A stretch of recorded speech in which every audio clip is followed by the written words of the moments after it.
Om Shanti park में सुनील वर्मा जी मिले। Air India से रिटायर ऑफिसर हैं। सर, आज की डेट में मेडिटेशन क्यों ज़रूरी है सबके लिए? देखिए, आज सबसे बड़ी प्रॉब्लम खासकर युवाओं और बच्चों में कंपटीशन इतना ज़्यादा है कि बच्चे उस कंपटीशन में अपने को संभाल ही नहीं पाते। अब मैं 65 प्लस का हूँ। हमारे टाइम पे मेरे 57 मार्क्स आए थे 11वीं क्लास में, and that was suppose to be a very good number. Shri Ram College को छोड़ के I was getting admission everywhere. आज आप सुनो 12वीं के रिज़ल्ट के बाद 95, 96, 97, 98, 99 और बच्चा परेशान हो रहा है, मेरे 95 आ गए तो भी मेरे को एडमिशन नहीं मिल रहा है। तो ये ही उनकी टेंशन का कारण है। इसी के लिए उनको शांति की तलाश है, इसी के लिए उनको सलाह ज़रूरी है। तो सर, आज की डेट में बहुत ज़्यादा डिप्रेशन है, सुसाइड है, लोग ड्रग्स की तरफ जा रहे हैं, स्मोकिंग की तरफ जा रहे हैं, उसमें मेडिटेशन कैसे हेल्प करेगा? Meditation is like a breeze for a body, for a mind. ठंडी हवा का झोंका है ये। जब हमको कोई समस्या आती है नॉर्मल लाइफ में, हम किसको बोलते हैं? अपने पेरेंट्स को बोलेंगे, अपने दोस्त को, यार को, रिश्तेदार को, भाई बहन को बोलेंगे। उससे आगे बढ़े तो हम ईश्वर के पास जाते हैं, हनुमान जी हमें शक्ति दीजिए, शिव जी हमें शक्ति दीजिए, ठीक है ना।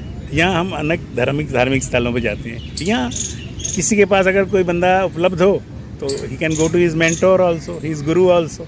तो वेरियस वेज है। Is like a bridge. जैसे हम अभी आज 45 डिग्री में बैठे हैं, ठंडी हवा चल रही है, पेड़ की छाया है, शांति की मिल रही है ना। Is like a breeze for mind and body.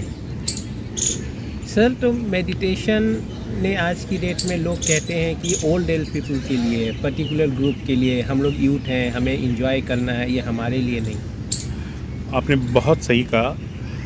अब जैसे मैंने आपको बोला मैं 65 का हूँ। हमको भी अपने लाइफ का जो हम भागदौड़ कर रहे थे ना, उस टाइम इतनी समझ नहीं थी इन कामों की, लेकिन समझ में आता है कि ये ओल्ड एज के लिए तो ठीक है ही, क्योंकि हमारे पास समय है।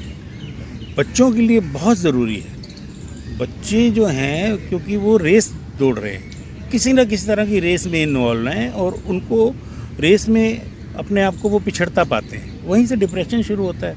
उसी हिसाब से उनको मेडिटेशन की ज़रूरत है। उनको कोई सिखाता है आपको? लाइफ लेसन्स कोई देता ही नहीं है, किसी एग्ज़ाम में नहीं है, किसी बुक में नहीं है, वो आपको समय से मिलते हैं।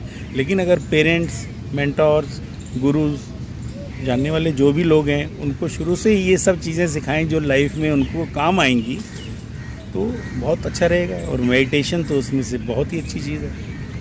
मेडिटेशन से मेडिकल से जुड़ी हुई चीज़ है, आपके दिमाग से जुड़ी हुई चीज़ है।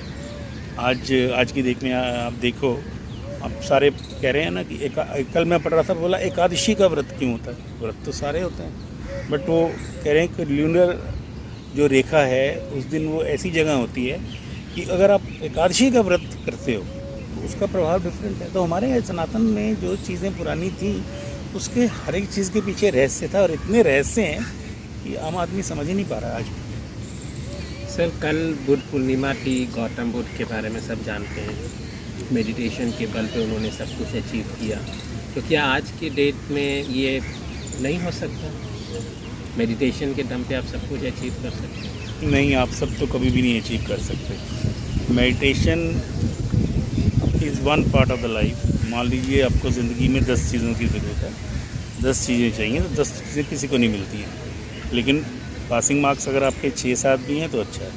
अब अगर 10 पॉइंट हैं लाइफ में स्टेप अप करने के लिए, मेडिटेशन भी उसमें से एक ही है। फर्स्ट ऑफ ऑल, स्टूडेंट्स को they have to excel in academics. उसका तो कोई मुकाबला ही नहीं। एक बार आपका मूलभूत आधार बन गया 12वीं से, कॉलेज से, एजुकेशन इज़ मस्ट। सबसे अच्छा है कि एजुकेशन अच्छी होनी चाहिए पहले। उसके बाद आप आगे बढ़ते हो। अगर तो आप जाते हो नौकरी वगैरह में जाते हो, तो उसमें कंपटीशन इतना ज़्यादा है कि अच्छे से अच्छा आदमी घबरा जाता है। आप अपनी कैपेबिलिटी तो देखते नहीं हो, आपको सीधा IAS में बैठना है। भाई पहले LDC का एग्ज़ाम दीजिए आप। आपने ग्रेजुएशन कर ली, पोस्ट ग्रेजुएशन कर ली, कोई डिप्लोमा भी कर लिया, PID में भी एडमिशन ले लिया, तो मैं तो IAS बनूंगा। भाई IAS बनने से पहले सीढ़ी है ना, तो आप LDC का तो एग्ज़ाम पास करो, असिस्टेंट ग्रेड का तो करो, सीधा ही आप IAS दोगे। 4, 5, 6 जितने भी मौके जिसको मिलते हैं, मुझे नहीं मालूम आजकल क्या रूल रेगुलेशन है, फेल होते चले जाते हो, पैसे भी खराब होते हैं, दिमाग भी खराब होता है। सीढ़ी तर सीढ़ी चलो, और मेडिटेशन इन्हीं सब चीज़ों में काम आता है। बहुत अच्छा लगा सर आपसे बात करके, और लोगों को भी हेल्प कीजिए। God bless you sir. Thank you, बहुत बहुत धन्यवाद, बहुत बहुत धन्यवाद।